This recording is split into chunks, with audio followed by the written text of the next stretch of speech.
그 의심은 베드로를 실패의 자리로 밀어넣기에 충분했다는 말씀입니다. 믿음은 하나님께서 주신 은혜와 사랑에 대한 무조건적인 신뢰에서 시작합니다. 그러나 이런 무조건적인 신뢰를 유지하지 못하고 잘못된 판단을 할 때 믿음은 의심으로 바뀝니다. 순간에 의심으로 바뀝니다. 그리고 믿음이 의심으로 바뀌었을 때 그 결과는 우리의 삶의 고통이요, 실패요, 좌절인 것입니다. 그런 까닭에 그리스도인에게 있어서 의심은 불신이고 불신은 죄가 된다고 말씀하는 것입니다.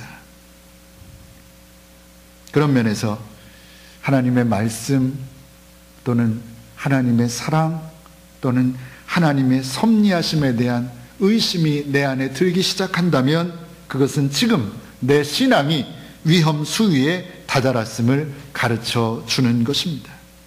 그런데 오늘 베드로는 주님의 말씀을 의심했습니다. 그 결과로 물에 빠져 죽을 지경에 다다르게 된 것입니다. 이것이 기도로 자신을 지켰던 예수님의 모습과 비교되는 베드로의 모습이고 또한 오늘 우리의 모습이라고 여겨집니다. 입으로는 믿음을 말하지만 실제로 세상을 살아가면서는 믿음이 있는 사람답게 살아가지 못한다는 것입니다. 주님의 말씀을 전적으로 의지하는 삶을 살아내지 못하고 말씀에 순종하는 삶을 우리가 살지 못한다는 것입니다. 왜 그렇습니까? 본문의 베드로처럼 우리의 믿음이 자꾸 흔들리기 때문입니다. 우리가 바라보는 대상이 자꾸 바뀌기 때문입니다. 다른 말로 하면 우리의 눈이 하나님을 바라보기를 멈추고 우리의 눈이 하나님을 떠나서 자꾸 이 세상을 기웃거린다는 것입니다. 그래서 우리의 믿음이 흔들립니다. 우리의 믿음이 무너집니다. 그런 면에서 우리가 언제나 경계해야 할 것은 주님을 신뢰하는 우리의 신뢰에 틈이 생기지 않도록 하는 것입니다. 어떻게 하면 되겠습니까? 언제나 주님을 바라보아야 합니다. 세상에서도 주님을 생각하고 주님을 바라보고 주님을 의지해야 할 것입니다. 그리고 우리의 마음과 뜻과 정성을 다해서 주님을 사랑해야 할 것입니다. 세상으로 향하는, 세상을 사랑하는 마음이 있다면 돌이켜서 주님을 바라보고 주님을 의지하고 주님을 신뢰하고 주님만을 사랑하는 마음을 갖기 위해 최선의 노력을 다해야 할 것입니다. 그러면 그렇게 우리의 마음을 지킬 수만 있다면 우리의 삶에 어떤 풍랑이 닥쳐온다 할지라도 우리는 침몰하지 않을 것입니다. 흔들림 없는 믿음으로 인생의 어려운 역경도 헤쳐나갈 수 있을 것입니다. 믿음으로, 주님을 향한 믿음으로 이 땅의 싸움에서 승리하는 저와 여러분들 되시기 바랍니다. 마지막으로 오늘 본문 전체를 통해 주어지는 교훈을 생각해 보려고 합니다. 22절에 보면 예수께서 즉시 제자들을 재촉하사 자기가 무리를 보내는 동안에 배를 타고 앞서 건너편으로 가게 하시고 이렇게 말씀했습니다. 예수께서 즉시 제자들을 재촉하사 그랬습니다. 여기서 그냥 재촉했다는 말은 그냥 빨리 가라 그렇게 느껴지지만 원래 의미는 그렇지 않습니다. 여기서 재촉하다라는 말의 의미는 하기 싫은 일을 억지로 시킨다는 의미입니다. 하기 싫은 일을 억지로 시킨 겁니다. 그러니까 제자들은 배를 타고 건너가기 싫었습니다. 아마도 풍랑이 이미 일고 있었는지도 모릅니다.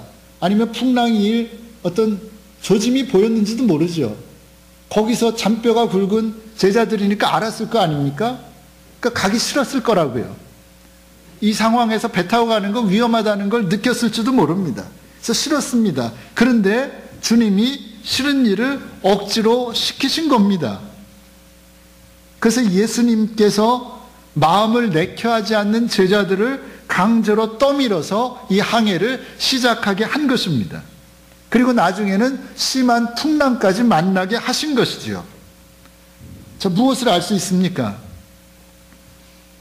하나님께서는 때때로 당신의 사랑하는 자녀들을 험난한 세상 한가운데 홀로 있게 하신다는 사실입니다. 당시 주님은 제자들을 사랑하셨습니다. 사랑하는 제자들입니다. 그런데 지금 어떻게 하시는 겁니까? 사랑하는 제자들을 풍랑이는 것이 분명히 예견되는 그곳에 주님께서 그냥 내던지신 겁니다. 그 길로 걸어가면 어려움이 있을 것이 예상되는데, 고난이 있을 것이 뻔히 보이는데, 하나님께서는 우리를 그 길로 내어 던져버리실 때가 있다는 것입니다. 오늘 본문은 그 사실을 상징적으로 우리에게 보여줍니다. 그렇다면 그 이유가 궁금합니다. 사랑이신 하나님께서 우리를 당신의 독생자를 십자가에 달려 죽게 하기까지 사랑하시는 하나님께서 왜 우리를 광야 가운데 던지시는 것입니까? 왜 우리를 풍랑 있는 바다 한가운데 내어 던지시는 것입니까? 우리를 고난 가운데, 그것도 오래오래 두시는 까닭이 무엇입니까? 출애굽 사건 속에서 그 답을 찾을 수 있습니다. 애굽의 압제 가운데서 이스라엘을 출애굽시킨 하나님은 그들을 어떻게 하십니까? 바로 광야로 인도해서 거기서 무려 40년을 지나게 하십니다. 그야말로 이스라엘 백성들을 광야 한가운데 내어 던져버리신 겁니다. 고난의 소용돌이 속으로 그들을 몰아가신 겁니다. 출애굽시켜놓고는 오히려 더 큰 고난을 이스라엘 백성에게 주신 것입니다. 그 이유가 무엇입니까? 그들이 고난 가운데서도 하나님의 말씀을 지키는지를 시험해 보기 위해서입니다. 그게 한 가지입니다. 그리고 또 하나, 사람은 결코 떡으로만 사는 존재가 아니라는 인생의 진리를 깨닫게 하기 위해서였습니다. 신명기 8장 2절과 3절에서 이렇게 말씀합니다. 내 하나님 여호와께서 이 40년 동안에 너로 광야의 길을 걷게 하신 것을 기억하라. 이는 너를 낮추시며 너를 시험하사 내 마음이 어떠한지 그 명령을 지키는지 아니 지키는지 알려 하심이라. 너를 낮추시며 너를 줄이게 하시며 또 너도 알지 못하며 내 열조도 알지 못하는 만나를 내게 먹이신 것은 사람이 떡으로만 사는 것이 아니요 여호와의 입으로 나오는 모든 말씀으로 사는 줄을 너로 알게 하려 하심이니라. 이렇게 말씀했습니다.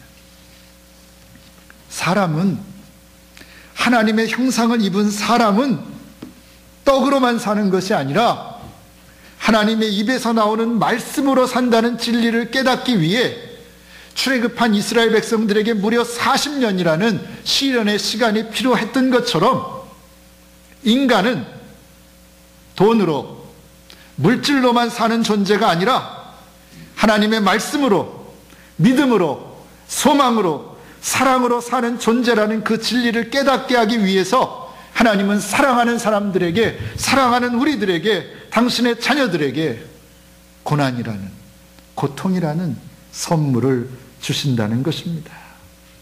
그러니 인간적으로는 그 길을 가고 싶지 않다 해도 하나님을 믿는다면, 하나님의 섭리를 믿는다면 그 길을 가야 하는 것입니다. 어려움이 있고 고통이 있어도 그 길을 가야 합니다. 풍랑이 있는 바다라고 할지라도 하나님이 들어가시라고 하면 그 바다에 뛰어들어야 하는 것입니다. 다만 우리가 어떤 고난의 길을 가더라도 주님이 나와 함께 하신다는 믿음은 잃지 않아야 합니다. 물에 빠져가는 베드로에게 왜 의심을 품었느냐? 왜 그렇게도 믿음이 없느냐? 말씀하셨지만, 질책하셨지만, 그래도 결국은 바로 그의 손을 잡아 구원하셨던 예수님께서 연약함으로 인해 쓰러지는 우리들도 결코 그냥 내버려 두시지는 않으신다는 확고한 믿음입니다. 그 믿음이 우리에게 필요하다는 것입니다. 반드시 당신의 오른손으로 고통 가운데 있는 나를 붙드실 것이고 회복시키실 것이고 구원하실 것이라는 흔들리지 않는 믿음입니다. 그 믿음이 오늘 예배드리는 우리 모두에게 있어지기를 바랍니다. 인생의 바다를 항해하다 보면 풍랑은 자주 일어납니다. 참으로 많이 일어나는 것 같습니다. 그때마다 흔들리지 마시고 낙심하지 마시고 믿음 잃지 마시고 믿음의 눈으로 주님을 바라보시기 바랍니다. 힘들면 주님의 도우심을 간구하시기 바랍니다. 기도하시기 바랍니다. 주님 앞에 엎드려 간절히 눈물로 기도하시기 바랍니다. 그러면 주님께서 우리의 문제를, 여러분의 문제를 분명히 해결해 주실 것입니다. 기도는 만사를 변화시킵니다. 주님이 들어주십니다. 주님이 해결해 주십니다. 만약에 아니라면 어떤 풍랑 가운데서도, 극심한 고난 가운데서도 오히려 기뻐하고 자족하고 감사할 수 있는 마음을 허락해 주실 것입니다. 둘 중에 하나입니다. 그러니까 우리는 손해볼 거 하나도 없습니다. 주님이 바로 해결해 주시든가 아니면 어떤 형편 속에서 흔들리지 않는 마음의 평화를 주시든가, 둘 중에 하나이니 우리는 믿고 기도하면 되는 것입니다. 우리가 믿는 하나님, 신실하신 하나님, 실수가 없으신 하나님, 당신의 약속을 반드시 이루어 주시는 하나님이십니다. 오직 의심 없는 믿음, 즉 심지가 견고한 믿음으로 끝까지 주님만 바라보고 주님만 의지하고 주님만 신뢰하고 주님만을 따름으로 험하고 악한 이 세상과의 싸움에서 반드시, 아니 거뜬히 승리해내는 저와 여러분들 되시기를 간절히 소원합니다. 기도하겠습니다. 어찌하여 의심했느냐, 믿음이 적은 자야. 베드로에게 하신 그 한 말씀이 내 마음을 아프게 합니다. 내 가슴을 찌릅니다. 나의 믿음 없음을 아시고 꼭 나에게 주시는 말씀 같아서 참 힘이 듭니다. 하나님, 우리가 너무나 믿음이 없습니다. 계속해서 의심하고 흔들리고 넘어집니다. 하나님, 우리를 불쌍히 여겨 주시옵소서. 믿음을 잃고 물속에 빠져가는 베드로를 즉시 건져주시며 그를 구원하신 주님, 믿음이 없어 풍랑 가운데 흔들리고 빠져가는 우리들을 하나님 더 이상 그냥 내버려 두지 마시고 당신의 의로운 오른손으로 붙드시고 건져주시고 구원해 주시옵소서. 그래서 이제는 진정 믿음으로 살아가는 사람들, 믿음의 사람들 되게 하여 주시옵소서. 오직 믿음으로 이 땅에서 승리하는 베델의 모든 식구들 되게 하여 주시옵소서. 예수님의 이름으로 기도하옵나이다. 아멘.